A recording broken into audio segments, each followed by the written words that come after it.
Good evening. খবৰ খাতি কি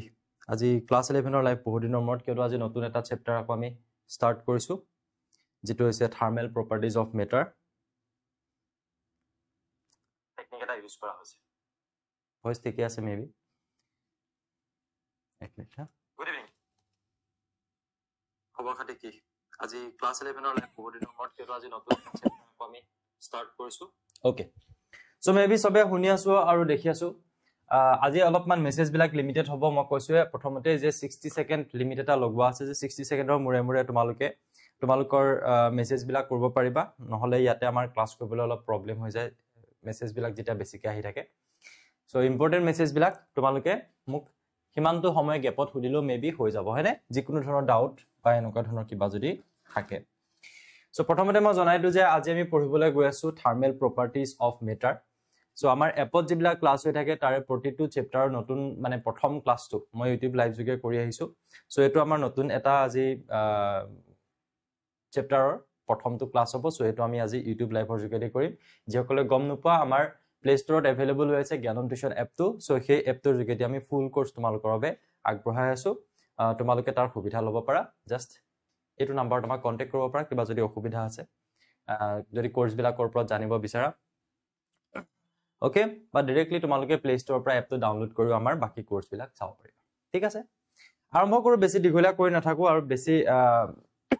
বেছি দীঘলীয়া এটা চেপ্টাৰো নহয় অলপমান এনেকুৱা লাগিব তোমালোকৰ এই চেপ্টাৰটোৰ পিছত তাৰ পিছৰ আৰু তাৰ পিছৰ একেৰাহে তিনিটা চেপ্টাৰ যেতিয়া আমি পঢ়িম সো সেই তিনিটা চেপ্টাৰে ইটো আৰু হিটোৰ লগত লিংক আছে কবলে গলে আমাৰ কোনটো হ'ব এটো চেপ্টাৰ নাম্বাৰ 10 11 and 12 এটো আমাৰ চেপ্টাৰ 10 হ'ব নতুন সিলেবাস মতে আগতে চেপ্টাৰ নাম্বাৰ 11 আছিল সো 10 11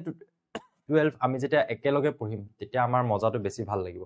আৰু ইয়াৰে টপিক আকৌ ইয়াৰ পিছৰ চেপ্টাৰটো পাবা এনেকুৱা ধৰণৰ আৰু লগতে তোমালোকৰ এনেকুৱা লাগিব যেন তোমালোকে অলপমান কেমিষ্ট্ৰি পঢ়ি আছা নেকি বিকজ কেমিষ্ট্ৰিত অলৰেডি তোমালোকে মেবি থাৰ্মোডাইনামিক্স পঢ়িছা হয়নে সো তাৰো দুটা এটা বস্তু আমাৰ ইয়াতে কি হ'ব মানে আৰু অলপমান আমি পঢ়িবলৈ পাম হয়তো অলপমান বেলেগ ওয়েট তোমালোকে কেমিষ্ট্ৰিত হয়তো পাইছিলা ফিজিক্সত অলপ বেলেগ ওয়েট পাব পাৰা বাট কিছুমান বস্তু আমাৰ কমন নিচিনা লাগিব পাৰে ওকে যদি আৰম্ভ কৰিব পাৰো সকলোৱে এবাৰ থাম্বস আপ কৰি দিবা অল গুড অল ক্লিয়াৰ যদি ঠিক আছে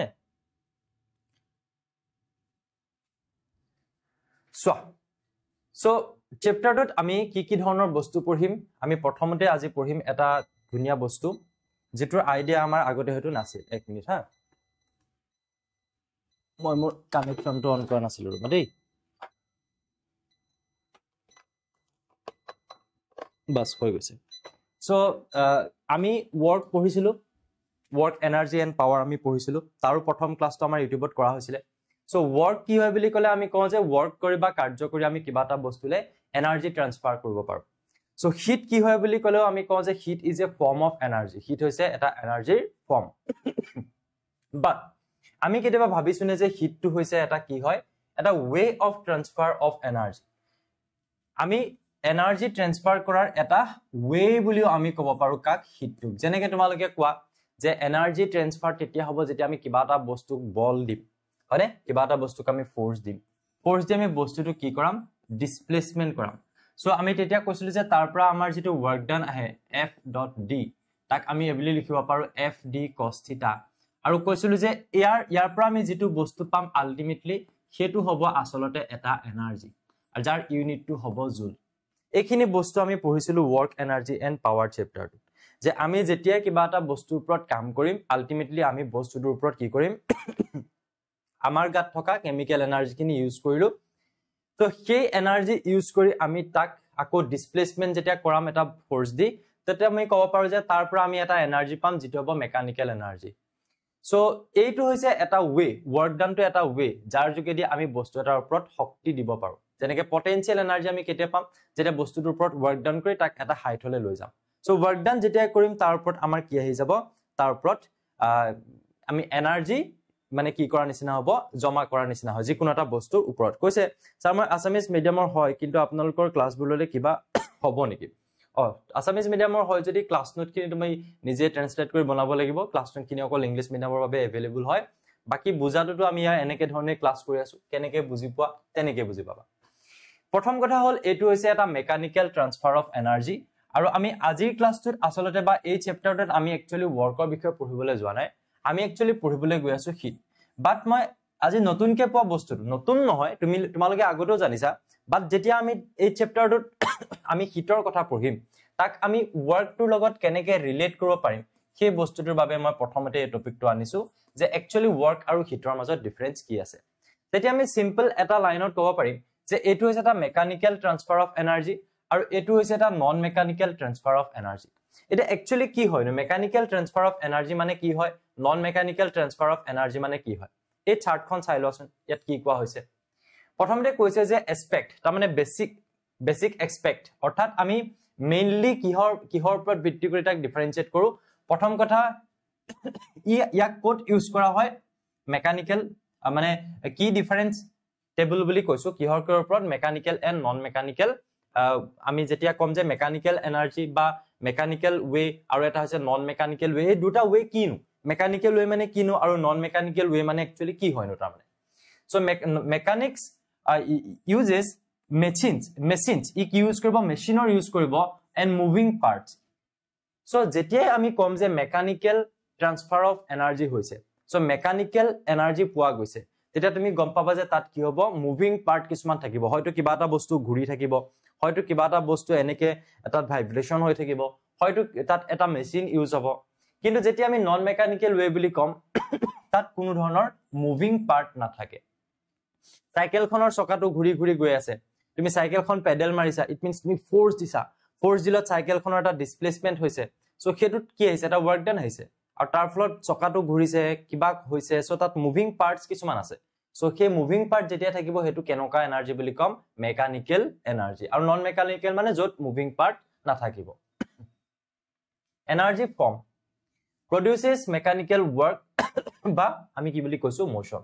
এনাৰ্জি কেনেকে ধৰণে প্ৰডিউস কৰিব মেকানিক্যাল ওয়াৰ্কাৰ দ্বাৰা প্ৰডিউস কৰিব produces mechanical work তাৰ মানে মই এই মাত্ৰ যেটো কলো যে তাত ফোৰ্স এপ্লাই কৰি ডিসপ্লেসমেন্ট হলে হেতু হৈছে ওয়াৰ্ক ডান আৰু তাত কি হ'ব বস্তুৰ কিবা এটা মুভমেন্ট হ'ব তাৰ মানে হয়তো কিবা এটা মেচিন তাত ঘূৰি থাকিব বা যিকোনো ধৰণৰ তাত কি থাকিব পাৰে মোশন থাকিব পাৰে এক্সাম্পল ললে আমি ভালকে বুজি পাম তাৰ পিছত কৈছে যে ওয়াৰ্ক থ্ৰু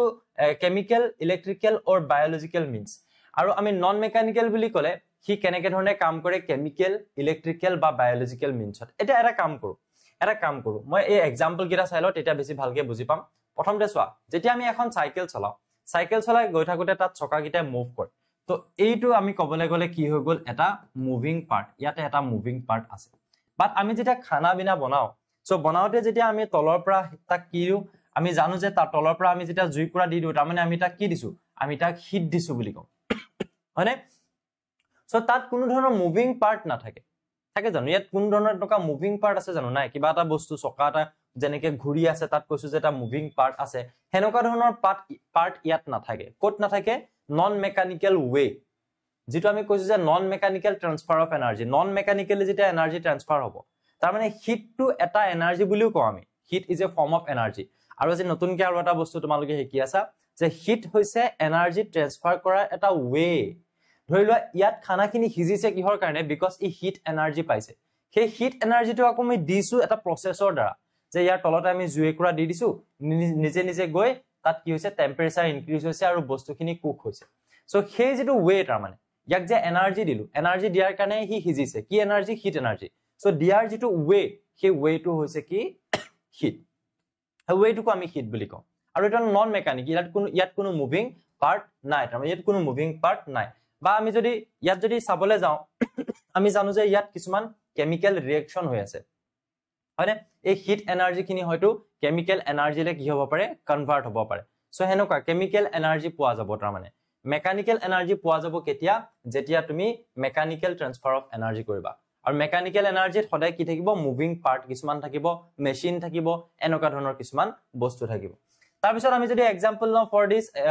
এক্সাম্পল এটো একদম তোমালোকে হৰুৰ পৰা পাই থকা এটা এক্সাম্পল সাপোজ এখন ফেন চলি আছে সো আমি গম পাও যে ইলেক্ট্ৰিক্যাল এনাৰ্জি কোলে কনভাৰ্ট হৈ আছে মেকানিক্যাল এনাৰ্জি কিয় কম মেকানিক্যাল এনাৰ্জি বিকজ ইয়াত ফেনখন ঘূৰি আছে মিন্স এটা মটৰ আছে সো ঘূৰি থকা এটা পাৰ্ট ইয়াতে আছে কিন্তু তোমালোকে যদি কোৱা যে ফটোসিনথেসিস সো ইয়াৰ লগত ইয়াক তুমি ৰিলেট কৰিব নালাগে হা কমপ্লিট এটো এটা বেলেগ এক্সাম্পল এটো এটা বেলেগ এক্সাম্পল দেই যে স্যাৰ বাইসাইকেল খনৰ লগত ৰিলেট হয় খানা হিজুৱাটো ফেন খনৰ লগত ৰিলেট হয় ফটোসিনথেসিস এনেকুৱা নহয় হালু সংশ্লেষণ যত কি হয় সূৰ্যৰ পোহৰত অক্সিজেন এৰি দিয়া আৰু কাৰ্বন ডাই অক্সাইড লয় মাটিৰ পৰা কি লয় পানী লয় H2O লৈ প্লানি কি কৰে খানা প্ৰস্তুত কৰে সো এই যেটো প্ৰসেস এই প্ৰসেসটোত আলটিমেটলি উদ্ভিদজুপাই কি পালে এনাৰ্জি পালে কিন্তু সেই এনাৰ্জি যে পালে সেই এনাৰ্জিটো কি এনাৰ্জি নহয় মেকানিক্যাল এনাৰ্জি নহয় ইয়াত এই সূৰ্যৰ পোহৰত এইটো গুটেটো এটা কি হৈ আছে কেমিক্যাল ৰিঅ্যাকশন এটা কেমিক্যাল ৰিঅ্যাকশনৰ থ্ৰুদি যেতিয়া এনাৰ্জি পাব এটা মুভমেন্টৰ থ্ৰুদি যেতিয়া এনাৰ্জি পাব সেই বস্তুটো বেলেগ কেমিক্যাল ৰিঅ্যাকশন এটা থ্ৰুদি যেতিয়া এনাৰ্জি পাব that can be আমি কি বুলি ক'ব পাৰো defined as an non mechanical way of transfer of energy আৰু ইয়াৰ ক্ষেত্ৰত এটা মেকানিক্যাল ওয়ে ইয়াত কি হ'ব মুভ কৰিব লাগিব বস্তুটো মুভ কৰিলে হি এনাৰ্জি পাব যেতিয়া আমি কিবা বক্স এটা আমি ঠেলি দিছো সো বক্সটো ঠেলুতে আমি তাত কি কৰিছো তাত বক্সটোক এটা মুভমেন্ট কৰিছো মুভমেন্ট দিয়াৰ ফলত বক্সটো এটা এনাৰ্জি পাইছে কি এনাৰ্জি তোমালোকে জানা কাইনেটিক এনাৰ্জি হয় সো এটা বক্স সাপোজ ইয়াতে আছে এই বক্সটোক যেতিয়া আমি এফালৰ পৰা এটা ফোৰ্স দিছো বক্সটো এটা যেতিয়া ভেলোসিটি পাইছে তেতিয়া হলে তাৰ ওচৰত আহিব কাইনেটিক এনাৰ্জি যেটো হ'ব হাফ mv²।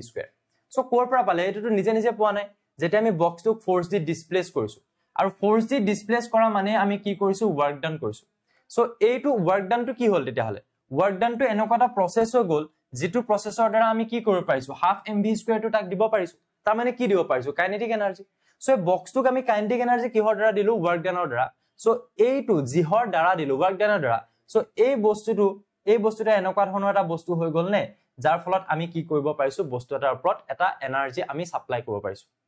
হয়নে এই যেটো ওয়ে ওয়াৰ্ক ডান বুলি কোৱাৰ লগে লগে সেই ওয়েটোত মুভমেন্টৰ কথা আহিব তেতিয়া আমি তাক কি বুলি কম সেই ওয়েটোকে আমি কি বুলি কম ওয়ার্ক ডান বুলি কম বা আমি কম মেকানিক্যাল ওয়ে আৰু যেতিয়া আমি ইয়াৰ কথা কৈছো ইয়াত কেমিক্যাল ৰিঅ্যাকশন হৈছে ইয়াত কোনো কেনেকুৱা ধৰণৰ কিবা মেচিন নাই বা তেনেকুৱা ধৰণৰ কোনো মুভিং পাৰ্ট ইয়াতে নাই বুজি পাইছা সো ইয়াৰ ফলত ই গছজুপাই যেটো এনাৰ্জি পাইছে সেই এনাৰ্জিটো তাৰ মানে এটা নন মেকানিক্যাল এনাৰ্জি সেই কাৰণে কথা বুজি পাইছানে এই কাইনেটিক এনাৰ্জিটো এটা মেকানিক্যাল এনাৰ্জি হৈ গল আৰু এইটো এটা নন মেকানিক্যাল এনাৰ্জি হৈ গল কোনটো এনাৰ্জি উদ্ভিদজুপাই যে ফটোসিনথেসিসৰ পিছত যেটো এনাৰ্জি পালে হেতু কি হৈ গল এটা non mechanical way of non mechanical energy হৈ গল এই কথাখিনি আমি বুজি পাইছো না মোক সবে কোৱাছন একবাৰ এইখিনি মেছেজ একবাৰ কৰি দিয়া সো এই বস্তু কিটা মই কৈছো ফৰ এক্সাম্পল আমি ইয়াতে কি কৈছো সোৱা ইঞ্জিন ফেন পাম্প বাইসাইকেল পাম্প এটা দি যদি তুমি পানী ওপৰলে তুলিছা আলটিমেটলি তুমি পানীখিনি কি দিছা কাইনেটিক এনাৰ্জি দিছা হয়নে পাম্প এটা তুমি পানী ওপৰলে তুলিছা ইয়াত তুমি জমা কৰিছা ষ্টৰ কৰাৰ লগালগ তাত আহি গল পটেনশিয়াল এনাৰ্জি গৈ থাকুতে তাত আছিল কাইনেটিক এনাৰ্জি সো এই পাম্পটোৱে যিখিনি এনাৰ্জি ইয়াতে সাপ্লাই কৰিলে সেই এনাৰ্জি খিনিও কি এনাৰ্জি হল মেকানিক্যাল এনাৰ্জি কিয় বিকজ ইয়াৰ ক্ষেত্ৰত পাম্পটোৱে তাক মুভ কৰাইছে মুভমেন্ট এটা আছে বা মেচিন এটাৰ দ্বাৰা আমি কামটো কৰিছো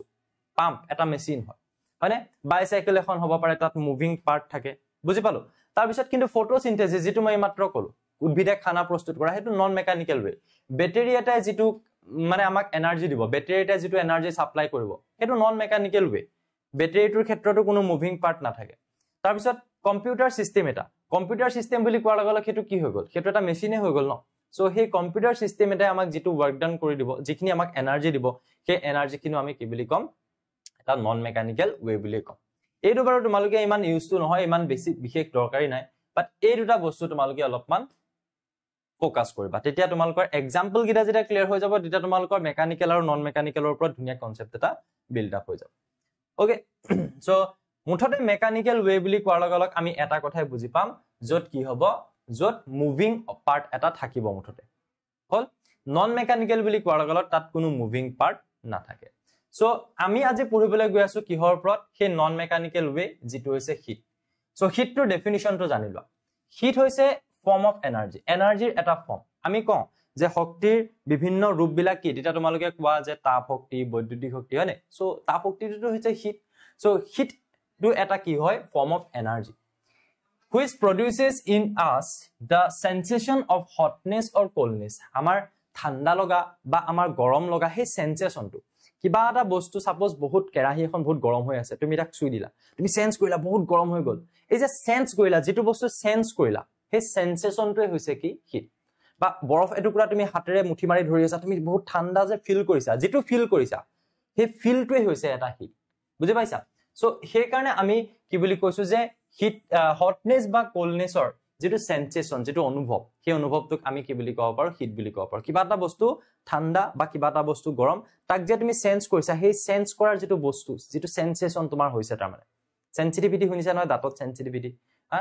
ঠাণ্ডা বস্তু খালে দাঁত বিখায় গৰম বস্তু খালে কাৰোবাৰ বিখায় সেই সেন্সিটিভিটি মানে সেন্সেশনটো বুজি পাইছানে সেইটো হৈছে হিট আৰু ইয়াৰ এছাইনডিত অফ কোৰ্স জুল হ'বই বিকজ মই কৈছো যে heat is a form of energy energy unit যদি জুল হয় তো হিটৰ ইউনিট কিয় বেলেগ কিবা হ'ব জুলে হ'ব ন okay next আমি ইয়ালে আহো temperature now temperature কি হয় temperature is the degree of hotness or coldness of a body এটা বস্তু গৰম কিমান গৰম বলে বহুত গৰম কিমান গৰম পাৰফেক্টলি যদি তুমি তাত নিউমেৰিকেল এটা ভ্যালু যদি দিব খোজা বলে ইমান ডিগ্ৰী সেলসিয়াস সো সেই বস্তুটোক আমি সদায় কি বুলি কওঁ উষ্ণতা ডিগ্ৰী সেলসিয়াস সো টেম্পাৰেচাৰ বা উষ্ণতা হৈছে কি যে বস্তু এটা যদি গৰম হি কিমান গৰম এক্সাক্ট তাৰ পৰিমাণটো জুখি দিব যদি ঠাণ্ডা কিমান ঠাণ্ডা এক্সাক্ট তাৰ ভ্যালুটো তাৰ মানে পৰিমাণটো জুখি দিব কবলে গলে কোয়ান্টিটেটিভলি আমাক এটা কি কৰিব ভ্যালু দিব so it is the energy per unit molecule of a body ইয়াক আমি কি বুলি কব পাৰো ইয়াক আমি এটা বডিৰ এই সেকেন্ড পইণ্টলে মই পিছত গৈ আছো ফাৰ্স্ট পইণ্টটো আমি সবে চাগে বুজি পালো যে টেম্পাৰেচাৰ হৈছে degree of hotness or coldness degree of hotness or coldness মানে ডিগ্ৰী মানে মাপ তাৰ মানে মাপ হটনেস অৰ কোল্ডনেস মানে কিমান গৰম বা কিমান ঠাণ্ডা অফ কোৰ্স তোমালোকে জানা যে থাৰ্মোমিটাৰ ডাল লৈ আমি জুখিব পাৰো উষ্ণতা গৰম হয় ঠাণ্ডা হয় কিমান গৰম কিমান ঠাণ্ডা সো সেইবিলাক বস্তু আমি কিহৰ দ্বাৰা জুখিব পাৰো ইউজিং থাৰ্মোমিটাৰ আমি জুখিব পাৰো তাৰ পিছত সেকেন্ড পইণ্টৰ কাৰণে মই আৰু এটা এক্সট্ৰা ডায়াগ্ৰাম তোমালোকক দেখাইছো বিকজ ইয়াত আমাক কোৱা হৈছে যে এটা বডিৰ যিবিলাক মলিকুল আমি জানো যে যিকোনো এটা বডি কিহৰ দ্বাৰা ফৰ্ম হৈ থাকে স্মল পাৰ্টিকল যত এটম থাকে যত মলিকুল থাকে এটমৰ মাজত নিউক্লিয়াছ থাকে ইলেক্ট্ৰন থাকে জানা তোমালোকে এইবিলাক সো আমি ধৰি ললো যে যিকোনো এটা বডি কিহৰ দ্বাৰা গঠিত হৈ আছে সাপোজ মলিকুল ইয়াত কিমান মলিকুল আছে স্যাৰ ঢেৰ মলিকুল আছে এতিয়া মই কলো যে এই গুটেই বডিটোৰ টোটাল যেটো হিট টোটাল যেটো এনাৰ্জি হেতু টোটাল কিবা এটা এনাৰ্জি আছে সো পাৰ ইউনিট মলিকুলত কিমান এনাৰ্জি আছে এই যেটো বডি আছে সেই বডিটোৰ প্ৰতিটো মলিকুলত কিমানকে এনাৰ্জি আছে হেতুক আমি কি বুলি কম হেতুক আমি কম টেম্পাৰেচাৰ টেম্পাৰেচাৰ মানে কি বুলি কৈছো তেতিয়া হলে it is the energy per unit molecule of A body এই বডিটোৰ প্ৰতিটো মলিকুলৰ ভাগত কিমানকে পৰিছে এনাৰ্জি হেতুক আমি কি বুলি কওঁ টেম্পাৰেচাৰ বুলি কওঁ সাপোজ মই কলো যে এই বডিটোৰ টেম্পাৰেচাৰ 20 ডিগ্ৰী সেলসিয়াস তাৰ মানে তুমি কি গম পালা যে এই বডিটোৰ প্ৰতিটো মলিকুলৰে যেটো এনাৰ্জি সেই এনাৰ্জিটোৰ কথা কোৱা হৈছে তাৰ মানে কথাটো বুজি পালা বাট এটো এনাৰ্জি পাৰ ইউনিট মলিকুল বুলি আমি কৈছো মানে নহয় এনাৰ্জি পাৰ ইউনিট মলিকুল বুলি কৈছো হেকাৰণে তাৰ ইউনিটটো জুল হোৱা নাই এনাৰ্জিৰ হতে একে ইউনিট তাৰ হোৱা নাই তাৰ পিছত আমি কম যে it is measured in degree Celsius degree Fahrenheit and Kelvin এই তিনটা ইউনিট তোমালোকে এটা জানিব লাগিব তিনটা ইউনিটত তোমালোকে কি কৰিব লাগিব ৰিলেট কৰিব পাৰিব লাগিব যে তিনটা ইউনিট আমি কিহৰ কম টেম্পাৰেচাৰ কাৰণে এটা হল ডিগ্ৰী সেলসিয়াস এটা হল ডিগ্ৰী ফাৰেনহাইট আৰু এটা হল ডিগ্ৰী কেলভিন বুজি পালো এই তিনটা টাইপৰ আমাৰ কি আছে মানে ইউনিট আছে যাৰ দ্বাৰা আমি টেম্পাৰেচাৰটোৰ কথা ক'ব পাৰি এইকিটা পইণ্ট তাৰ পিছত আমাক আৰু এটা বস্তু ইম্পৰ্টেন্ট কোৱা হৈছে when two bodies are placed in contact the heat flows from the body of lower to higher temperature যেতিয়া আমি দুটা বডি আমি কন্টাক্টত ৰাখিম সাপোজ তুমি ধৰি লোৱা এটো এটা বডি এই বডিটোৰ টেম্পাৰেচাৰ হৈছে 60 ডিগ্ৰী সেলসিয়াস আৰু এটা বডি সাপোজ মই লৈ ললো এটো বডি আৰু এই বডিটোৰ টেম্পাৰেচাৰ হৈছে 30 ডিগ্ৰী বা তুমি ক'ব পাৰা সাপোজ 20 ডিগ্ৰী সেলসিয়াস সো দুটা আমি জানো যে ঠাণ্ডা পানী এখিনি যেতিয়া আমি গৰম পানী ঢালি দিও তেতিয়া আমি অলপ সময়ৰ পিছত ঠাণ্ডা পানীখিনি আৰু গৰম পানীখিনি আমি সেপাৰেটলি বিচাৰি নাপাও কুহুমীয়া পানী বুলি কওঁ তাৰমানে দুইখিনি মিক্স হৈ গুচি যায় এটা কমন টেম্পাৰেচাৰ তাহাতৰ থাকে তো ঠিক তেনেধৰণে আমি গৰম বস্তু এটা ঠাণ্ডা বস্তু এটা যেতিয়া আমি কন্টাক্টত ৰাখিম কন্টাক্টত ৰাখিলে হদে কি হ'ব গৰম বস্তুটোৰ পৰা হিটটো ঠাণ্ডা বস্তুটোলৈকে ফ্লো হ'ব আৰু ফ্লো হৈ তাৰ টোটাল সাপোজ দুটা বস্তু মিক্স হৈ গল ন মিক্স হৈ তাৰ এটা কমন টেম্পাৰেচাৰ আহি যাব সাপোজ মই কলো যে দুইটাই আহি গল কিমান দুইটাই সাপোজ 50 ডিগ্ৰী সেলসিয়াসত আহি গল সো এটা কাৰবা মাইন্ডত আহিব পাৰে স্যাৰ 50 কেনেকে হল 60 + 20 ডিভাইডেড বাই 2 কৰক আপুনি 80 ডিভাইডেড বাই 2 ইয়াত 40 ডিগ্ৰী সেলসিয়াস হ'ব লাগে সো হেতু তুমি তেনেকে ক'ব নোৱাৰা যদি বডি কেটাৰ ভৰটো একে হয় মাসটো যদি ইকুৱেল হয় তেতিয়া এটো হ'ব যেনেকে তুমি সাপোজ ললা এক গিলাস 100 ডিগ্ৰী সেলসিয়াসত থকা পানী আৰু এক বালটি ঠাণ্ডা পানী সো সেই এক গিলাস গৰম পানী যেতিয়া তুমি ঢালি দিবা বুজি পাইছানে এক গিলাস গৰম পানী বা এক চামুচ পানী ললা তুমি এক চামুচ একদম পুৰা উতলা পানী ললা এটা বালটিত ঢালি দিলা এই বালটিৰ পানীখিনি ঠাণ্ডা কৰি পেলাব পাৰিব জানো নোৱাৰে সো পৰিমাণটো নিৰ্ভৰ কৰিব যে গৰমখিনি আৰু ঠাণ্ডা বস্তুটোৰ পৰিমাণ কিমান আছে যদি সমানে সমানে আছে তেতিয়াহলে তাহাঁতৰ এভাৰেজ ভ্যালু এটা তাত আহিব পাৰে সো আদাৰৱাইজ এনেকুৱা নেসেসাৰি নহয় যে দুইটাৰে একদম কমন মানে এভাৰেজ মানটোৱে ইয়াতে আহিব তাৰ মানে বুজি পাইছা এনেকুৱা কথা নাই গড় মান আহিব বুলি কথা নাই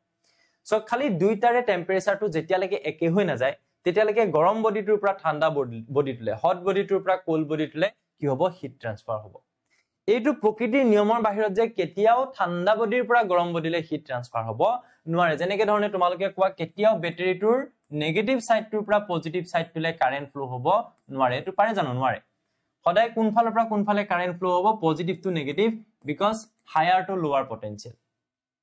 কেতিয়াও পানী এনেকুৱা নহয় যে পাইপ এডালত এনেকৈ ৰাখিছা ওপৰৰ পৰা তললৈ নাহি তলৰ পৰা ওপৰলৈ বৈ যাব এনেকুৱা কেতিয়াও হ'ব নোৱাৰে নেভাৰ সো ঠিক তেনেধৰণে কেতিয়াও গৰম এটা ঠাণ্ডা বডি এটাৰ পৰা গৰম বডিটোলৈকে কি আহিব নোৱাৰে টেম্পাৰেচাৰ ফ্লো হ'ব নোৱাৰে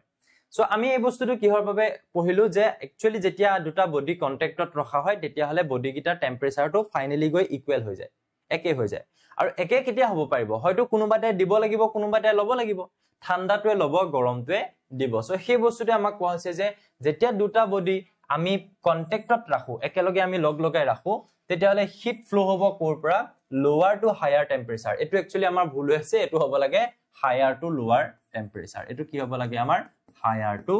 লোৱাৰ টেম্পাৰেচাৰ তো আমাৰ টাইপিং মিস্টেক বুলি ধৰিলো আৰু দেই মই কৈ থাকোতে এটোৱে কৈ আছো বাট লিখি থাকোতে বৰ্ডখনত ভুল কিয়া থাকিলে আমাৰ হায়াৰ টু লোৱাৰ টেম্পাৰেচাৰ যাব গৰমৰ পৰা ঠাণ্ডালৈ যাব হয়তো বুজি পাইছো থাৰ্মোমেট্ৰি কি হয় সো এইখিনি বস্তু একদম ইন্ট্ৰোডাকশন নিচিনা এইখিনিত কিবা বিশেষ ডাউট থাকিবলগীয়া কি আমি বস্তুৱে পঢ়া নাই একচুয়ালি আমি জাস্ট চেপ্টাৰটো চিনাকিহে কৰাই আছো টাৰ্ম বিলাক চিনাকি কৰাই আছো তো থাৰ্মোমেট্ৰি হৈছে ফিজিক্সৰ এটা ব্ৰাঞ্চ যেটো ব্ৰাঞ্চত যেনেকৈ তোমালোকে ফিজিক্সটো এটা ব্ৰাঞ্চ হিচাপে পঢ়িছা ইন সায়েন্স হয়নে নহয় এছএছ সায়েন্সত ফিজিক্সটো এটা ব্ৰাঞ্চ হৈ গৈছে তেনেকৈ ফিজিক্সৰ এটা ব্ৰাঞ্চ হৈছে থাৰ্মোমেট্ৰি কি কৰে ডিল কৰে মানে কোনবিলাক বস্তুৰ লগত কি মুকাবিলা কৰে তাৰ মানে কাৰ লগত মেজাৰমেন্ট অফ টেম্পাৰেচাৰ এটা তুমি ভাবিব পাৰা যে স্যাৰ টেম্পাৰেচাৰ মেজাৰ কৰিবৰ কাৰণে এটা মানে কি ব্ৰাঞ্চ ৰাখি দিলে নে কিনো তাৰ মানে তুমি না ভাবিবা যে সব কেস ইমান সিম্পল যে থাৰ্মোমিটাৰডাল ললা জুবুৰিয়া দিলা তাত টেম্পাৰেচাৰটো ওলাই গল তাত বেলেগ কিছুমান কমপ্লিকেটেড সিচুৱেচনো আহিব তাৰে বহুত বেছি কমপ্লিকেটেড নহয় বাট অলপ সলপ আমি এই চেপ্টাৰটোৰ শেষৰ ফাললে পিছৰ লেকচাৰ বিলাকত আমি পঢ়িবলৈ পাম সো এনেকুৱা নহয় যে অকল থাৰ্মোমিটাৰ স্কেল এডাল ললা আৰু তাৰ পৰা তুমি টেম্পাৰেচাৰ জুখি দিব পাৰিবা নহয় নেভাৰ সো হিট মেজাৰ কৰিবৰ বাবে ফিজিক্সত এটা ব্ৰাঞ্চ আছে এক্সট্ৰাকে আৰু সেই ব্ৰাঞ্চটোৰ নামটো হৈছে কি থাৰ্মোমেট্ৰি থাৰ্মো ৱৰ্ডটো যতে থাকিব গম পাবা তোমাক কিহৰ কথা কোৱা হৈছে হিটৰ কথা কোৱা হৈছে থাৰ্মো ৱৰ্ডটো যতে থাকিব হিটৰ কথা কোৱা হৈছে এটা এইকেইটা হৈছে ইম্পৰ্টেন্ট পইণ্ট তাতকে আগত তোমালোকৰ ইমানো বেছি টাইম লিমিট দিয়া নাই সো এনেকুৱা নহয় যে কোনো একেবাৰে মেছেজে কৰিব নোৱাৰা মই কৈছো 60 সেকেন্ডৰ মূৰে মূৰে মেছেজ কৰিব পাৰিবা 1 মিনিট এইখিনিলৈকে সবে ধুনীয়াকে বুজি পালে নাই পোৱা এবাৰ ধুনীয়াকে মোক ক্লিয়াৰ সুপাৰ ক্লিয়াৰ লিখি দিবা নেকি সকলোৱে মোক একবাৰ জনাই দিবা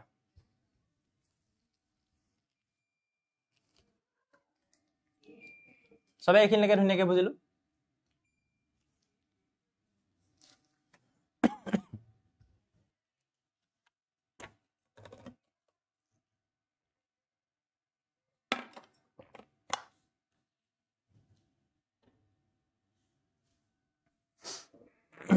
super clear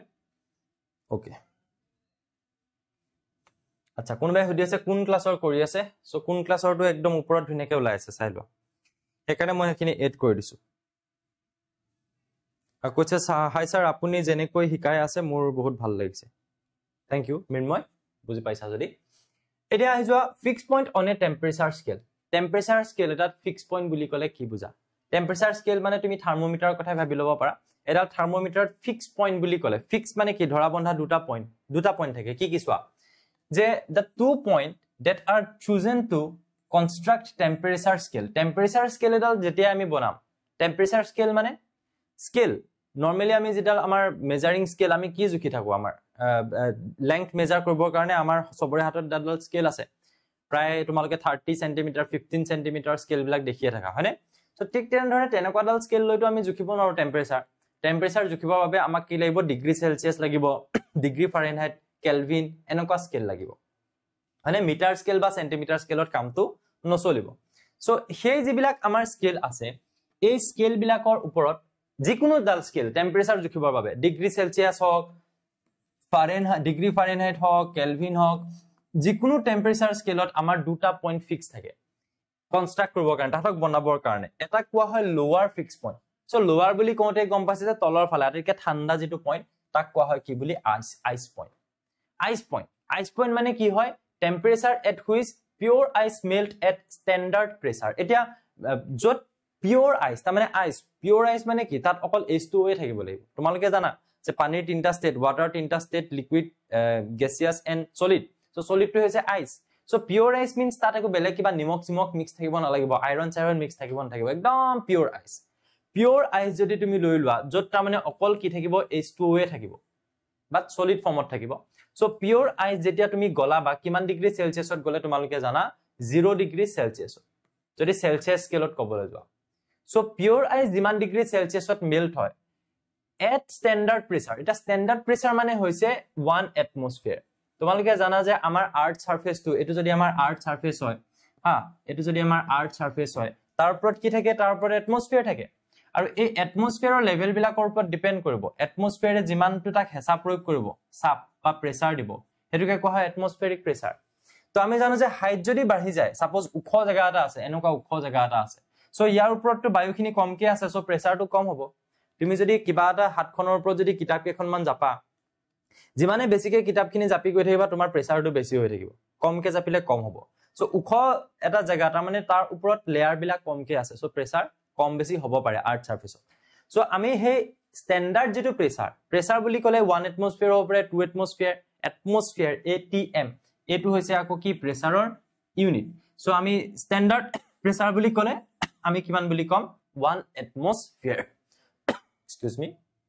1 এটমস্ফিয়াৰ সো 1 এটমস্ফিয়াৰ বুলি কোৱা হৈছে কিহৰ কাৰণে যে প্ৰেছাৰ যদি বেলেগ হয়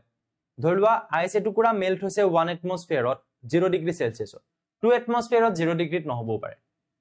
প্ৰেছাৰ যেতিয়া চেঞ্জ হৈ যাব কিমান ডিগ্ৰী সেলসিয়াছত বৰফ টুকুৰা গলিব সেই বস্তুটো বেলেগ হৈ যাব পাৰে বেলেগ টেম্পাৰেচাৰ সো বেলেগ হৈ থাকিলেচোন তুমি ক'বই নোৱাৰিবা যে আইচ 0 ডিগ্ৰী সেলসিয়াছত মেল্ট হয় সেইকাৰণে এটা ষ্টেণ্ডাৰ্ড প্ৰেছাৰ যেনেকৈ তোমালোকে SI ইউনিট লিখা standard unit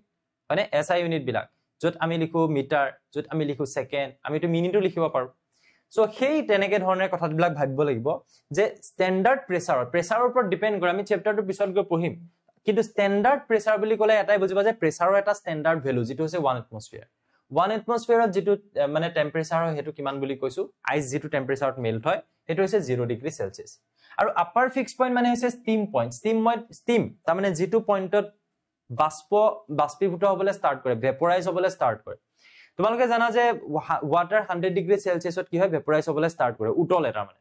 so the temperature at which pure water boils at standard pressure আকৌ হে standard pressure তাৰ মানে প্ৰেছাৰটোৰ ওপৰত ডিপেন্ড কৰিব তোমালোকে কোনোবাই জানা নেকি বাৰু যে পাহাৰত খানা বনাবলৈ বেছি সময় লাগে কিন্তু ভয়ামত বা প্লেন এৰিয়াত কম টাইম লাগে হেবিলাক কিহৰ ওপৰত ডিপেন্ড কৰে প্ৰেছাৰৰ ওপৰত পঢ়িমগে পিছত সো গটিকে টেম্পাৰেচাৰ বেলেগ হ'ব পাৰে বয়লিং পইণ্ট যাক আমি কওঁ বা আমি যাক কওঁ উতলাংক হেতুই হৈছে এটো আপাৰ ফিক্স পইণ্ট মানে ষ্টিম পইণ্ট উতলাংক কথা কোৱা হৈছে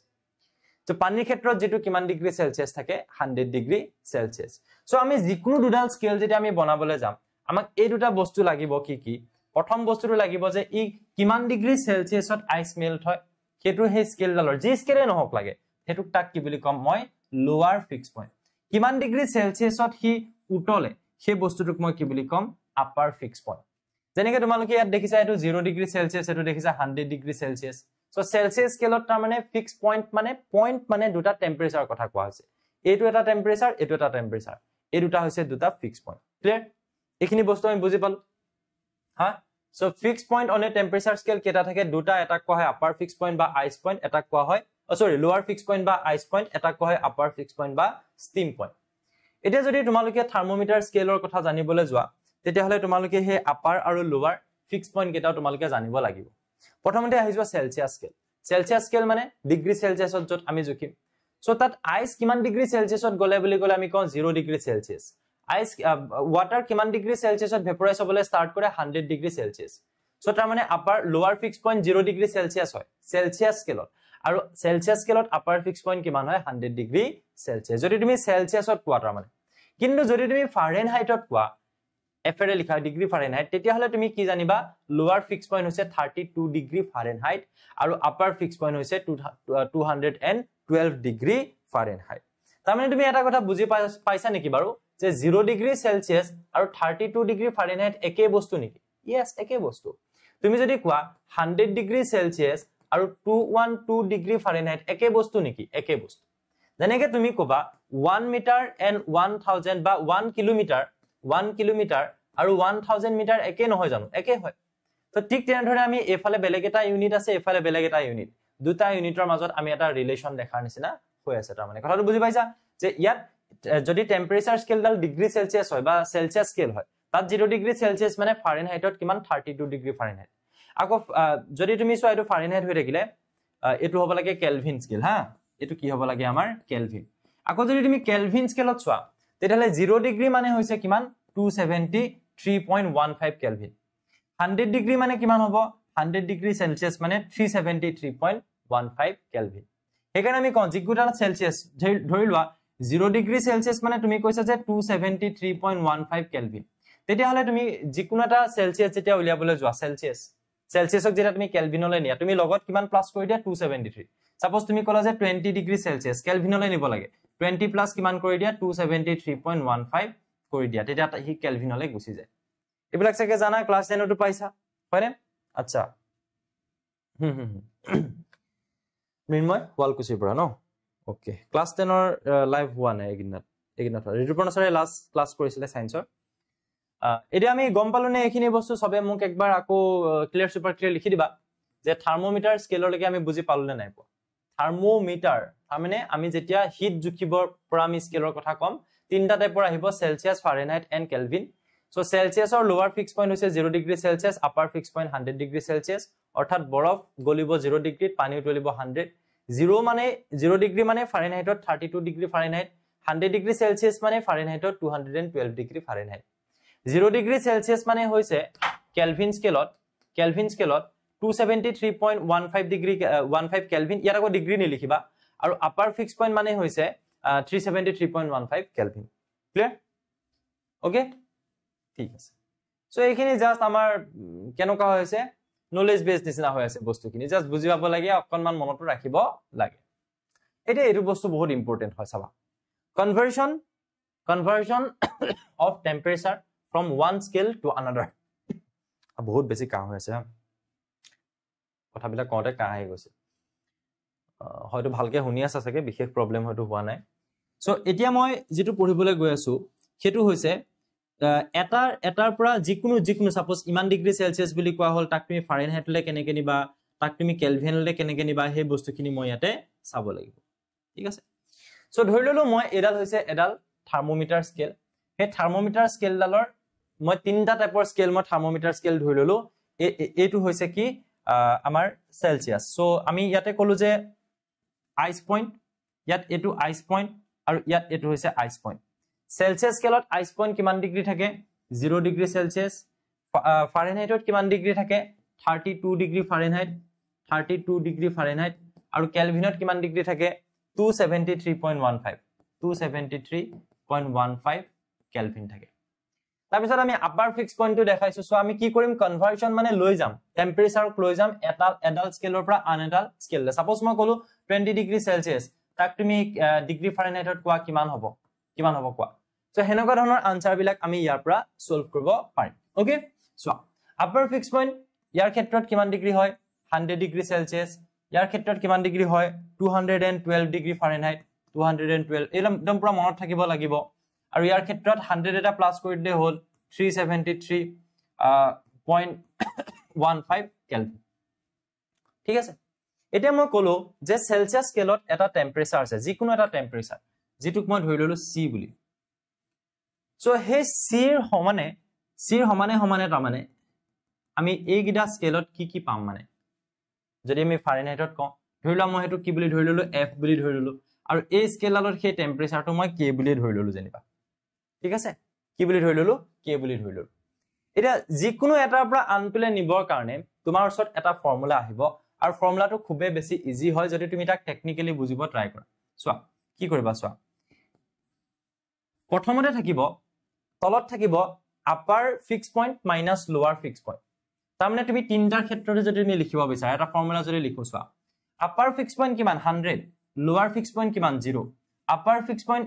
ইয়াৰ ক্ষেত্ৰত কিমান 212 লোৱাৰ ফিক্স পইণ্ট ইয়াৰ ক্ষেত্ৰত কিমান 32 আপাৰ ফিক্স পইণ্ট ইয়াৰ ক্ষেত্ৰত কিমান 37 মাইনাছ কৰিম ইয়াৰ পৰা এটো 373.15 আৰু লোৱাৰ ফিক্স পইণ্ট কিমান হয় 273.15 ঠিক আছে তাৰ পিছত আমি এটা কাম কৰিম আপাৰ মাইনাছ লোৱাৰ আপাৰ মাইনাছ লোৱাৰ আপাৰ মাইনাছ লোৱাৰ ওপৰটো একে আপাৰ মাইনাছ কিন্তু লোৱাৰ নহয় কি হয় মই কৈ আছো আপাৰ মাইনাছ কি হয় মই কৈ আছো আপাৰ মাইনাছ কি হয় মই কৈ আছো সো আমি সিমেট্ৰিক্যালি যদি বস্তুবিলাক পঢ়ো তাৰ মানে এটোৰ লগত কিটো যদি আমি ৰিলেট কৰি পঢ়ো তেতিয়ালে আমাৰ বহুত বেছি ভাল লাগিব হয় নে কি কৈছে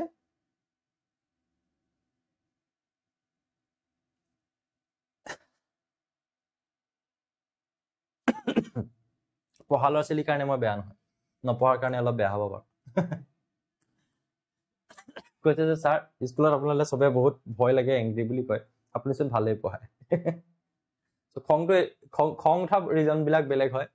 হয়নে হেতু বস্তু অলপ বেলেগ বাৰু এনিৱেজ সো যেতিয়া মই কম যে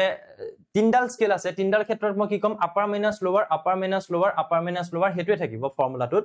তাৰ পিছত ওপৰত কি থাকিব আপাৰ মাইনাছ কিবা এটা সেই কিবা এটাটো কি ইয়াত সাপোজ তুমি সি বুলি ধৰি লৈছা যিকোনো এটা টেম্পাৰেচাৰ তুমি কি বুলি ধৰি লৈছা সি সেই সি টো ইয়াত মাইনাছ হ'ব সেই টেম্পাৰেচাৰটো ইয়াত সেই সি টোৰ হলনি ইয়াত যেটো হ'ব লাগিব সেই টেম্পাৰেচাৰটো মাইনাছ হ'ব কেলভিন স্কেলত সেই টেম্পাৰেচাৰটো যেটো ইয়াত ধৰি লোৱা 20 ডিগ্ৰী সেলসিয়াস যেনিবা সো তেতিয়া তুমি ইয়াত তাৰমানে কিমান বহাই দিবা 20 বহাই দিবা বুজি পালানে কথাটো আৰু 20 ৰ এগেইনষ্টত ইয়াত কিমান হ'ব তুমি হেতু উলিয়াব লাগে ইয়াত এই ইকুৱেচন কেটা তুমি ইউজ কৰিলে হ'ল এটো তুমি বাদ দিয়া সাপোজ তুমি সেলসিয়াসৰ পৰা তুমি ফাৰেনহাইট নিব লাগে তুমি জানা যে 20 ডিগ্ৰী সেলসিয়াসক তুমি ফাৰেনহাইট নিব লাগে সো বাকি বস্তু বিলাকটো সব নোন স্কেলডাল তুমি জানা তাৰ মানে তুমি আপাৰ আৰু লোৱাৰ ফিক্স পইণ্টটো জানাই তুমি নজনা বস্তুটো কি যে 20 ডিগ্ৰী সেলসিয়াস টো ফাৰেনহাইটত কিমান হ'ব সো ফাৰেনহাইটত যিমান হ'ব তাক তুমি f বুলি ধৰি লোৱা আৰু সেলসিয়াসটো অলৰেডি তোমাক কৈছে 20 ত কিমান হ'ব সো 20 পৰা গৈ তুমি হেতু উলিয়াব লাগে যে 20 ডিগ্ৰী সেলসিয়াসৰ সমান ফাৰেনহাইট স্কেলৰ টেম্পাৰেচাৰটো কিমান হয় তেতিয়া তোমাক এই ইকুৱেচনটোৱে হেল্প কৰিব ইয়াত তুমি নজনা বস্তু একোৱে নাই অকল f টো আছে বুজিবা তাৰ পিছত মই তোমাক কলো যেনিবা যে নহয় তুমি ইয়াক ফাৰেনহাইটলৈ নিবলৈ কোনো প্ৰয়োজন নাই তুমি ইয়াক কোলে নিব লাগে কেলভিনলৈ লৈ যোৱা কিমান হ'ব সো মাইনাস মই কি লিখিম আপাৰ লিমিট মাইনাস কেলভিনত যেটো ভ্যালু হ'ব যেটো তুমি উলিয়াব লাগে হেতু লিখিম সাপোজ মই k বুলি ধৰি ললো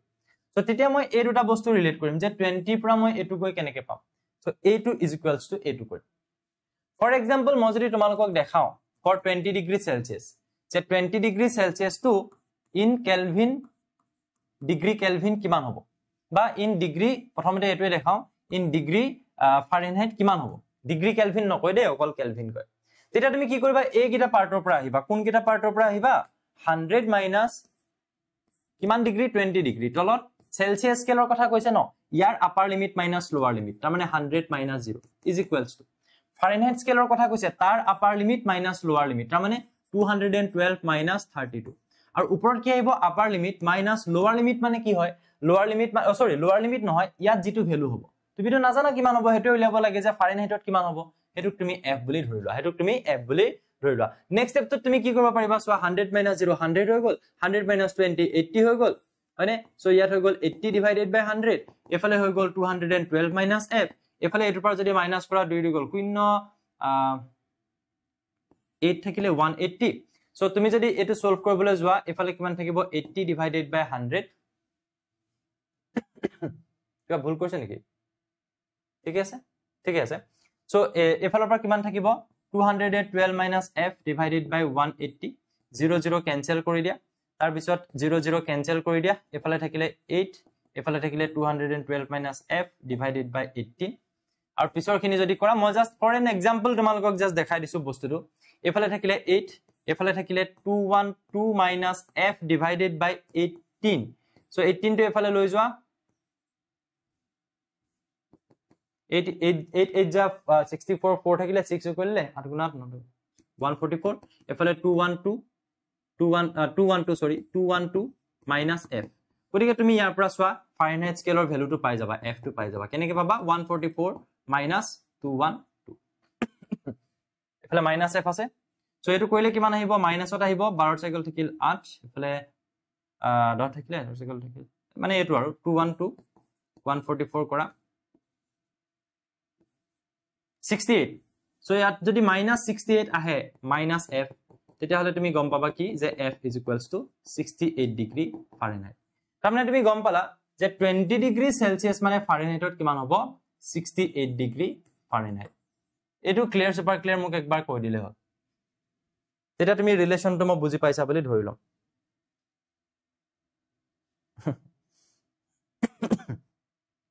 কিমান টাইম হল ক্লাসটো কৰা মই আহিছো 8টা বজাৰ পৰা ক্লাস হৈ আছে ৰেকৰ্ডিংটো চাই লব পাৰিবা দেই যাৰ যাৰ প্ৰথমখিনি গুছি গল বুজি পালো নে সবে একবাৰ ধুনীয়াকে কৈ দিয়া হৈছে কোৱেশ্চন কিমান কৰি লও তেতিয়াহলে আৰু বেছি ইজি লাগিব দুটা মই কোৱেশ্চন ৰাখিছো তোমালোকৰ কাৰণে প্ৰথমটো হৈ গল এটো important relationship between Celsius and Fahrenheit scale এটো মনত ৰাখিবা হা তুমি কাৰ কাৰ মাজৰ ৰিলেশন বনাব বিচাৰিছা সেলসিয়াস আৰু ফাৰেনহাইট তোমালোকে এটা ফেমাস ৰিলেশন জানা চাগে c/5 is equals to f minus 32 divided by 9 এটো মই প্রুফ কৰি দেখাম এতিয়া ঠিক আছে এই বস্তুটো মই তোমালোকক প্ৰুফ কৰি দেখাই আছো সো আজি এটো কেনেকে হল কাৰ কাৰ মাজত ৰিলেশন লাগে বুলি কৈছে সেলসিয়াস আৰু ফাৰেনহাইট সো তুমি জাস্ট এনেকে লিখি লোৱা সেলসিয়াসৰ ক্ষেত্ৰত upper limit minus lower limit ফাৰেনহাইটৰ ক্ষেত্ৰত upper limit minus lower limit সেলসিয়াসৰ ক্ষেত্ৰত তুমি লিখা আপাৰ লিমিট মাইনাস সেলসিয়াস স্কেলৰ ভ্যালুটো সাপোজ c হয় এটো যিকোনো এটা ভ্যালু হ'ব পাৰে ৰেন্ডম ভ্যালু আৰু ইয়াত আপাৰ লিমিট মাইনাস ফাৰেনহাইটৰ যিকোনো এটা ভ্যালু সাপোজ f হয় সো তাৰ পিছত তুমি ওপৰত পাবা 100 মাইনাস c তলত পাবা 100 এফালে পাবা 180 আৰু ওপৰত পাবা 212 মাইনাস f সো এবাৰ যদি তুমি 0 0 ক্যান্সেল কৰি দিয়া তেতিয়াহলে ওপৰত থাকিব 100 মাইনাস c তলত থাকিব 10 এফালে থাকিব 212 মাইনাস f ডিভাইডেড বাই 18 হলনে এখিনলৈকে হল নেক্সট স্টেপটো তুমি কি কৰিব পাৰা সোৱা ওপৰত থাকিলে 100 মাইনাস c তলত থাকিলে সোৱা এটো যদি এটো আমি কটাকটি কৰিব পাৰো ন তোমালোকে জানা এটো এনেকে আমি কনেকে কটাকটি কৰিম দুইটাকে কমন কিহেৰে ডিভাইড যাব 2 ৰে 2 5 10 2 9 18 সো কিমান থাকিলে 100 মাইনাস c ডিভাইডেড বাই কিমান থাকিব 5 is equals to 212 minus f 212 minus f divided by কিমান থাকিব আমাৰ 9 থাকিব হলে কিমান থাকিব 9 থাকিব c/5 is equals to f minus 32 divided by 9 আমাৰ লব লাগে ন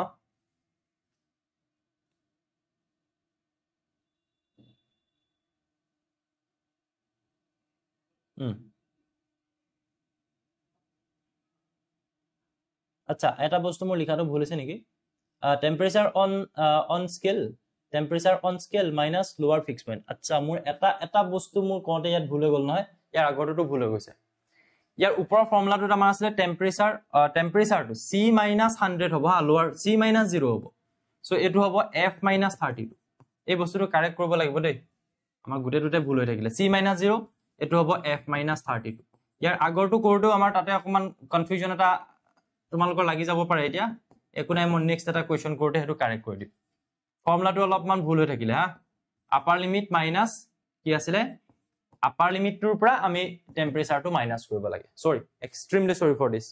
এটো কাৰেক্ট কৰিবা আপাৰ লিমিটটোৰ পৰা আমি লোৱাৰ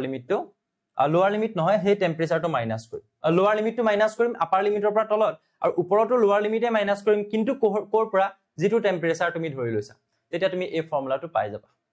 ঠিক আছে সো যাৰ কনফিউজনত এতিয়াও আছা মু কোনতে অলপমান ভুল হৈ গল অথনি ফৰ্মুলাটো তোমালোকে এই কোৱেশ্চনটো চাই লোৱা বুজি পাই যাবা সাপোজ 27 ডিগ্ৰী সেলসিয়াসক তুমি কেলভিন আৰু ফাৰেনহাইটলে নিব লাগে হা সো তুমি কি কৰিবা সেলসিয়াস আছে ফাৰেনহাইটলে নিব লাগে কাক কলে নিব লাগে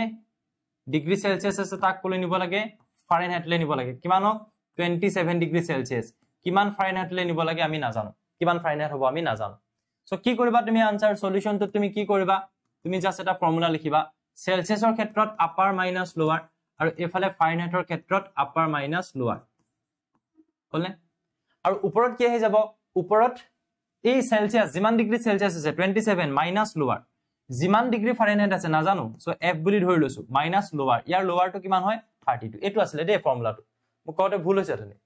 মইটো আপাৰ মাইনাস পইণ্টটো কলো এটো পইণ্ট মাইনাস লোৱাৰ হ'ব যেটো পইণ্টৰ কথা কোৱা হৈছে হ'ব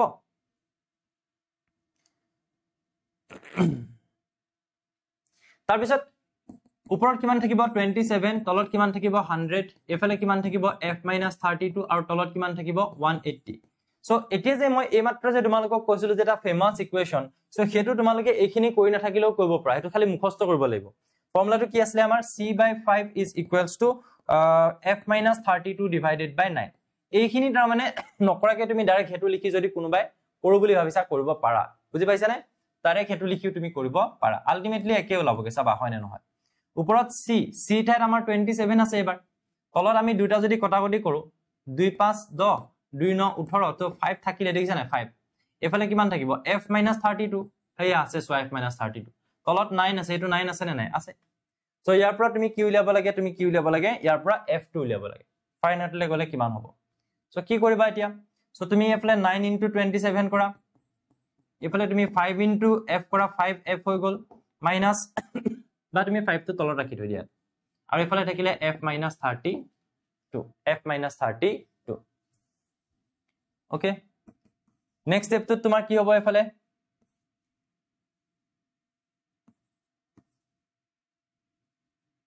243 divided by 5 আৰু এফালে f - 32 থাকিলে মানে ঠিকে ওলাই আছে আমাৰ ঠিকে গৈ আছে ঠিকে আছে আমি কি হলে নি আছো ফাৰেনহাইটলে নি আছো ন yes আমি কি হলে নি আছো ফাৰেনহাইটলে নি আছো okay f - 32 yes 243 divided by 5 কৰিলে 48.6 ওলাব এটো কিমান ওলাব 48.6 মই এটা কৰি থকা নাই অলৰেডি কৰি ৰাখিছো f = কিমান হ'ব তেতিয়া হলে 32 টো এফালে লৈ আনা 48.6 plus 32 কৰিলে আনসাৰ আহিব কিমান 0.6 টো থাকিবই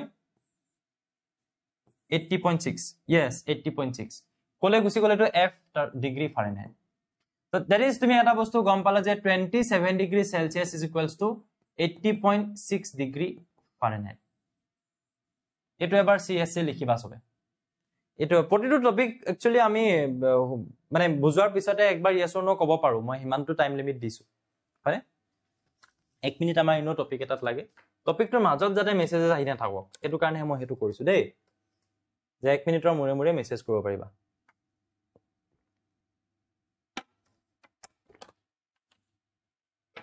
ওকে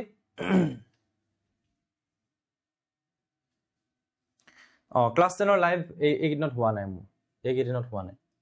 হ'ব ঠিক আছে সো এই সেম কোৱেশ্চন টুক তুমি ফাৰেনহাইটলে নিলা একচুয়ালি কোৱেশ্চন তো দুটা আছিল আমাৰ ফাৰেনহাইটলে নিব লাগে আৰু কেলভিনলৈ নিব লাগে মই কেলভিনলৈ নিদিলো এটো তোমালোকক মই হোমৱৰ্ক দিলো ঠিক আছে তোমালোকে কেলভিনলৈ লৈ যাবা এনেকে নিবা তোমালোকক মই টেকনিকটো দিলো আমি ফাৰেনহাইটলে অলৰেডি নিয়া হৈ গৈছে কেলভিনলৈ নিবৰ কাৰণে সেলসিয়াসৰ পৰা নিব লাগে সো c মাইনাস তাৰ লোৱাৰ ফিক্স পইণ্ট সেলসিয়াসৰ আপাৰ মাইনাস লোৱাৰ আৰু কেলভিনৰ কি হ'ব কেলভিন বুলি কে বুলি ধৰি লোৱা মাইনাস কেলভিনৰ লোৱাৰ ফিক্স পইণ্টটো কিমান আছিল আমাৰ 273.15 আৰু ইয়াত আপাৰ মাইনাস লোৱাৰ তাৰ মানে 373.15 মাইনাস 273.15 ইজি হ'ব কিয়নো ওপৰত c টো তুমি 27 লিখিলাই 100 মাইনাস 0 মানে 100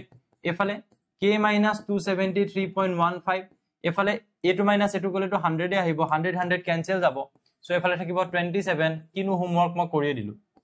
k minus 273.15 গতিকে ইয়াৰ পৰা k টো কিমান আহিব 27 এটো মাইনাস টো প্লাস হৈ যাব 273.15 কৰিলে আমাৰ আনসাৰ ওলাই চেক কৰিবা ঠিক আছে এটা বঢ়িয়া কোৱেশ্চন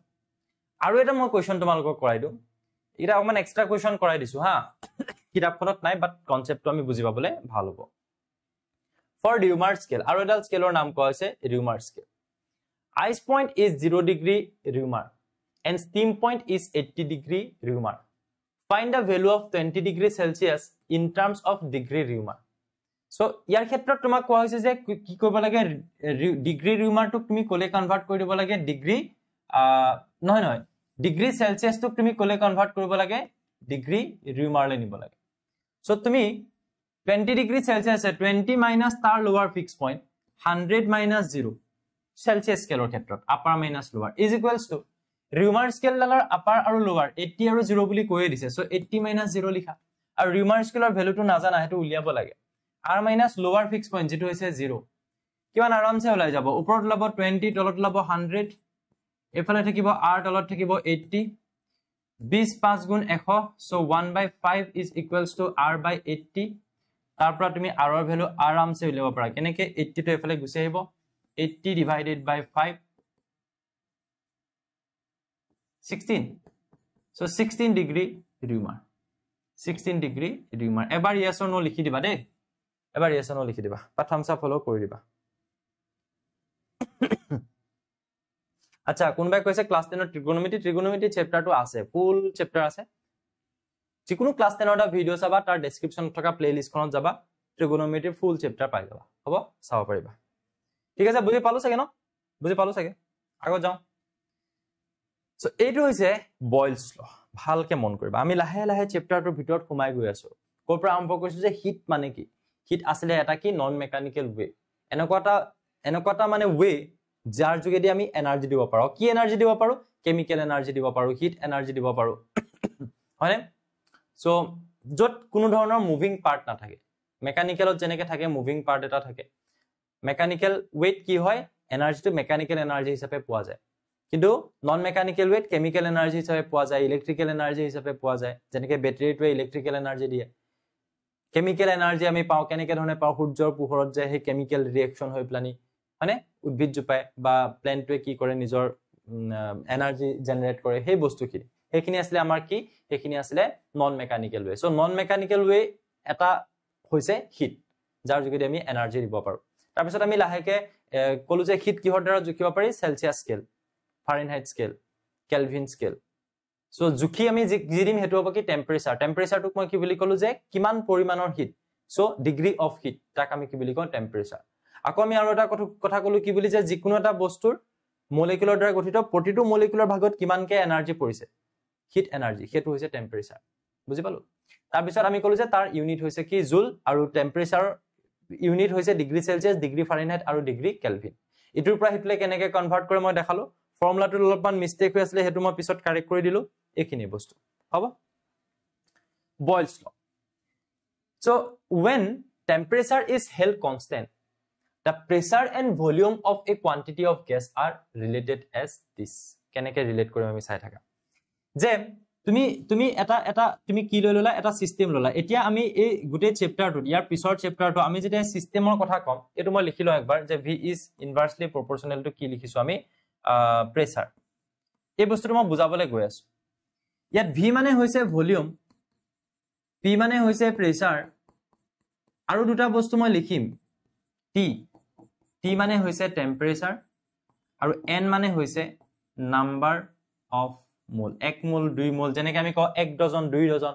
1 ডজন মানে 12টা যিকোনো বস্তু 1 ডজন কণী মানে 12টা কণী 1 ডজন পেন মানে 12টা পেন 1 ডজন কল মানে 12টা কল তেনেকৈ যিকোনো এটা বস্তুৰ 1 মোল মানে তোমালোকে জানা যে এভোগাড্ৰোছ number 6.023 into 10 to the power 23 টা যেনেকৈ 1 ডজনত 12টা থাকে সো এটো হৈছে 1 মোলৰ কনসেপ্ট মানে 1 মোল মানে 6.023 into 10 to the power 23 টা এভোগাড্ৰোছ নাম্বাৰ বুলি কও সো এই গুটেকিটা বস্তু তোমালোকে গম পাইলো ভলিউম মানে গম পাইছা আৰু ভলিউমৰ কথাই কৈছো মানে তাৰ পিছত আমি কৈছো প্ৰেসাৰ means প্ৰেসাৰ তোমালোকে চিনি পোৱা ফোৰ্স পাৰ ইউনিট এৰিয়া টেম্পাৰেচাৰ কথা আজি পঢ়িছো নাম্বাৰ অফ মোল মানে মই এইমাত্ৰ কলো কিবা এটা বস্তুৰ 1 মোল তাৰ মানে সেই বস্তুটোত কিমানটা পাৰ্টিকুল আছে ইমানটা আছে 2 মোল মানে 2 ইনটু ইমানটা আছে বুজিলো এটি কথাটো হল বয়েল নামৰ এজন সাইন্টিষ্টে কলে নামটো কি বয়েল তেখেতে কলে যে যেতিয়া তুমি টেম্পাৰেচাৰটো একে ৰাখিবা টেম্পাৰেচাৰ চেঞ্জ হ'বলৈ নিদিবা আৰু লগতে তুমি আৰু এটা বস্তু একে ৰাখিবা এই n টো এই দুটা বস্তু যেতিয়া তুমি ফিক্স ৰাখিবা t and n ফিক্স ৰখা মানে তুমি যিমানখিনি পৰিমাণ লৈছা পৰিমাণ বহুৱা নাই ধৰি লোৱা এখিনি মান তুমি গ্যাস ভৰাই দিছা আৰু এখিনি মান গ্যাস তুমি এক্সট্ৰা কেটাত ভৰাই দিয়া নাই যিমান আছে হিমানে আছে আৰু টেম্পাৰেচাৰ যিমান ডিগ্ৰী সাপোজ 20 ডিগ্ৰী সেলসিয়াস বা 26 ডিগ্ৰী সেলসিয়াস ৰাখিছিলা 26 ডিগ্ৰী সেলসিয়াস আছে এনেকুৱা পৰিমাণো একে আছে ইয়াত যিমান আছিল n ইয়াতো হিমানে আছে তেনেকুৱা অৱস্থাত কি হ'ব যিমানে তুমি প্ৰেসাৰ বহাবা কিবা এটা বস্তুৰ ওপৰত প্ৰেসাৰ বহাই দিছা বহাই দিয়াৰ লগালগ কি হ'ব ইয়াত ভলিউমটো কমি যাব এটো কোৱা হয় এটা পিষ্টন যেনেকৈ তোমালোকে বেজি দিউতে দেখিছা সিলিন্ডটো ঠেলি দিয়ে এটো পিষ্টন যিকোনো সিস্টেম আমি এই চ্যাপ্টাৰটোত এনেকৈ ধৰণে আঁকিম চোৱা এইটো হৈছে এটা ডাব্বা আৰু তাত এটো আমি দেখাম এটা পিষ্টন আৰু তাৰ ভিতৰত আমি দেখাম এবিলাক কিছুমান গ্যাস পাৰ্টিকল জেনাৰেলি আমি আইডিয়াল গ্যাস লৈ পঢ়িম আইডিয়াল গ্যাসৰ কনসেপ্ট আমাৰ নেক্সট ক্লাছত আহিব ঠিক আছে সো এই এনেকুৱা ধৰণৰ পিষ্টন এটা আমি যেতিয়া হেচি দিম প্ৰেছাৰ বেছিকে দিলো ইট মিন্স তাৰ ভলিউমটো কমি যাব সো আমি হেঁচাটো যেতিয়া কমাই দিম সো 5 কেজি আৰু এটা দি দিছো মানে বেছিকে প্ৰেছাৰ হৈছে ন যদি কমাই দিও weight suppose 5 কেজি টো আমি 3 কেজি কৰি দিলো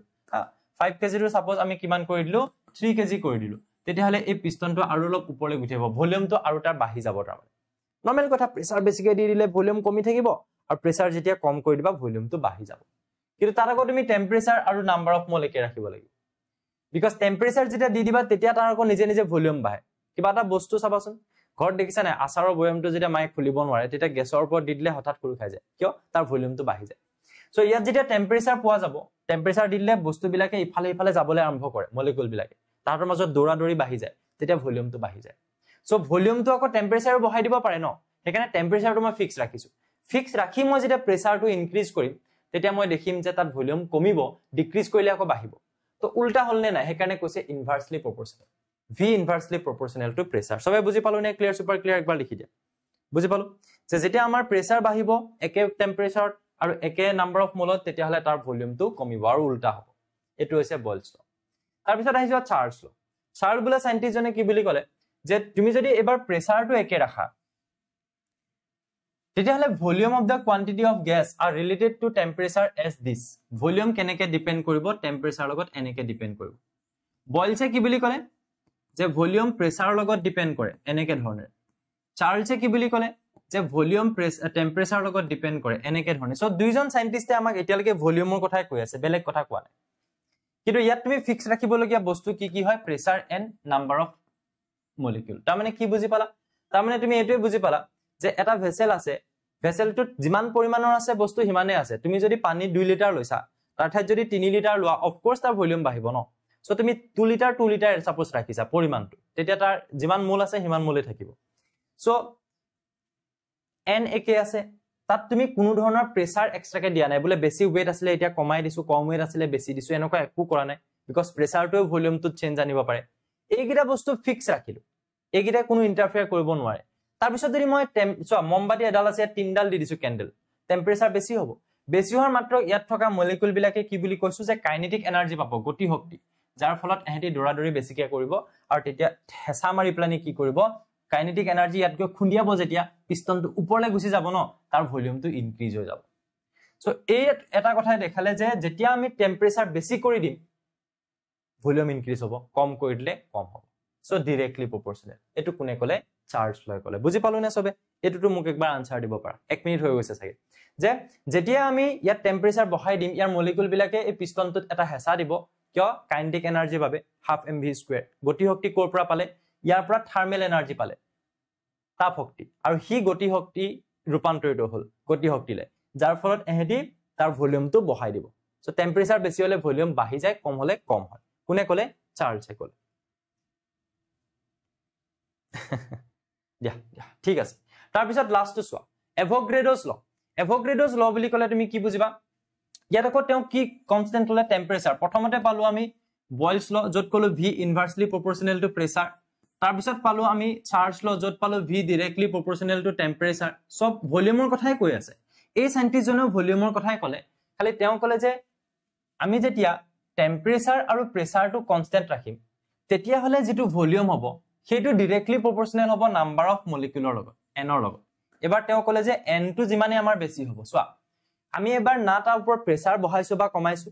না তাৰ আমি টেম্পাৰেচাৰ বঢ়াইছো বা কমাইছো বাট আমি পৰিমাণটো বঢ়াই দিছো 1 লিটাৰে যিমান জায়গা লব 2 লিটাৰে অফ কোৰ্স তাতকে বেছি জায়গা লব সো ভলিউম বাঢ়ি যাব নাম্বাৰ অফ মলিকুল যিমানে বেছি হ'ব নাম্বাৰ অফ মোল যিমানে বেছি হ'ব সিমানে ভলিউম বেছি হ'ব কম হলে কম হ'ব গতিকে এইটো হৈছে আমাৰ কি ল এটো কোৱা হয় এভোগাড্ৰোছ ল এই তিনটা ল আমি সবে বুজি পালো নে ধুনিয়াকে একবাৰ মুক জনাই দিয়া তিনটা ল বহুত বেছি ইম্পৰ্টেন্ট হয় আমি পিছৰ চেপ্টাৰটো পাম কি পালো এটো বয়লছ ল এটো চাৰ্লছ ল আৰু এটো এভোগাড্ৰোছ ল সিমিলাৰিটিজ কি আছে প্ৰতিটো লয় আমাক জাস্ট ভলিউমৰ কথাই কৈছে ভলিউমটো এটা বস্তুৰ ওপৰত ডিপেন্ড কৰাৰ কথা কৈছে প্ৰেছাৰ ইয়াত কৈছে টেম্পাৰেচাৰ ইয়াত কৈছে n তুমি ভলিউম আৰু প্ৰেছাৰৰ কথা পাতি আছা ভলিউম আৰু টেম্পাৰেচাৰ ভলিউম আৰু n চাৰিটা বস্তু আছিল কি আছিল ভলিউম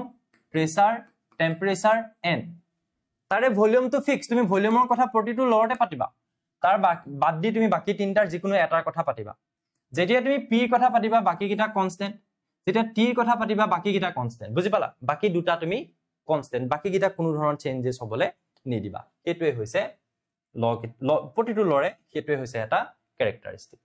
হলনে সো আমি যদি ইয়াক কম্বাইন কৰো তিনটা ল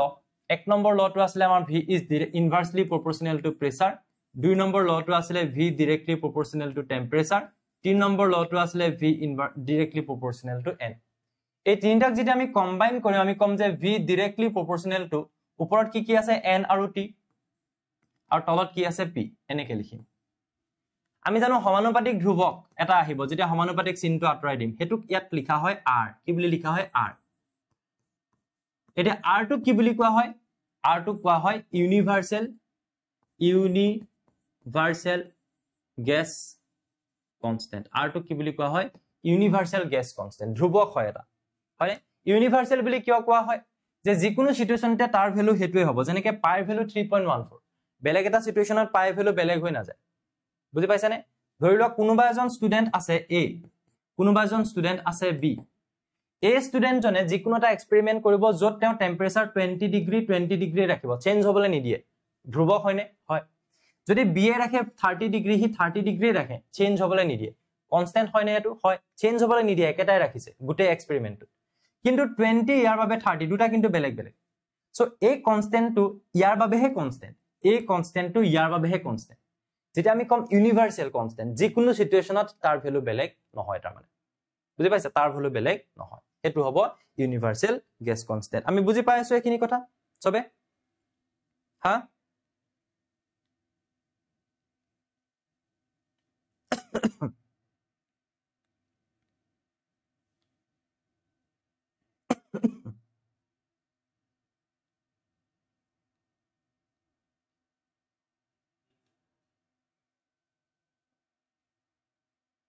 Okay, voice to ঠিকই আছে না সবৰে কাৰণে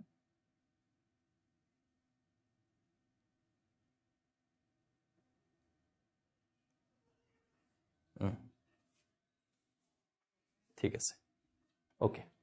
সো এটা আৰৰ যদি আমি নিউমেৰিকেল ভ্যালু লিখো কিমান লিখিম 8.314 জুল পাৰ মোল পাৰ কেলভিন এটো হ'ব কি কাৰ ইউনিটটো হৈছে জুল পাৰ মোল পাৰ কেলভিন আৰু তাৰ ভ্যালুটো হৈছে 8.314 ওকে ঠিক আছে 8.314 এতিয়া কথা হল এই তিনটাক যদি আমি কম্বাইন কৰিম তেতিয়া হেই আমাৰ কনস্ট্যান্টটো আহি যায় তো আমি v = কি বুলি লিখিম n * r * t / p ধুনিয়া এটা ফৰ্মুলা পাই গলো p টো এফালে লৈ আনা এফালে থাকিলে n * r * t so pv = nRT সাগে বহুতে কেমিস্ট্ৰিত পাইছা এটো হৈছে ideal gas law ideal means এনেকটা গ্যাস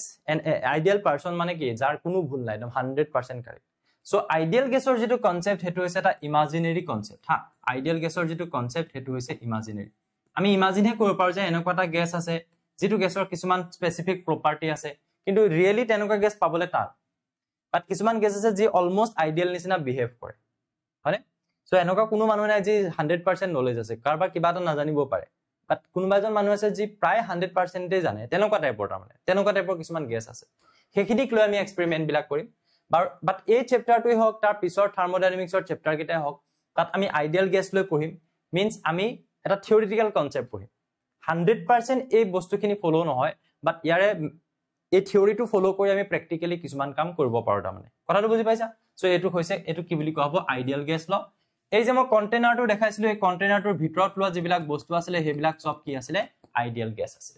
একাৰণে এটো কোৱা হয় আইডিয়াল গ্যাস ল বুজি পালো pv = nRT p মানে প্ৰেসাৰ v মানে ভলিউম n মানে নাম্বাৰ অফ মোল r মানে আমি কৈছো ইউনিভাৰ্সেল গ্যাস কনস্ট্যান্ট আৰু t মানে হৈছে টেম্পাৰেচাৰ খতম হ'ব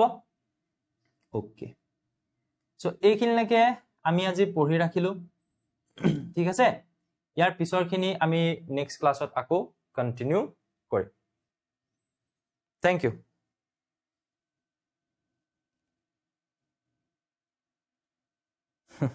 thank you Mirmoy supportive message বিলাক পাই থাকিলে বেয়া নালাগে ভাল লাগে বাৰু ঠিক আছে আমাৰ তেতিয়াহলে আজিলে নেক্সট ক্লাছত আকৌ লগ পাম আৰু নেক্সট ক্লাছ আকৌ আমাৰ তেনেকে ধৰণে এপতে কন্টিনিউ হ'ব যিসকল আমাৰ এপৰ ষ্টুডেন্ট আছে এপ বুলি এবাৰ লিখি যাবা আমাৰ ষ্টুডেন্ট সকল আছে নে নাই মই মেসেজ দিছিলো বাৰু এপত যে আজি ক্লাছটো ইউটিউবত হ'ব যেহেতু ফাৰ্স্ট ক্লাছ হয় চ্যাপ্টাৰটো মেবি তোমালোকে এটেন্ড কৰিলা চাগে ক্লাছটো আৰু এইটো ক্লাছ মই ডাউনলোড কৰি এপতো আপলোড কৰি দিম বাৰু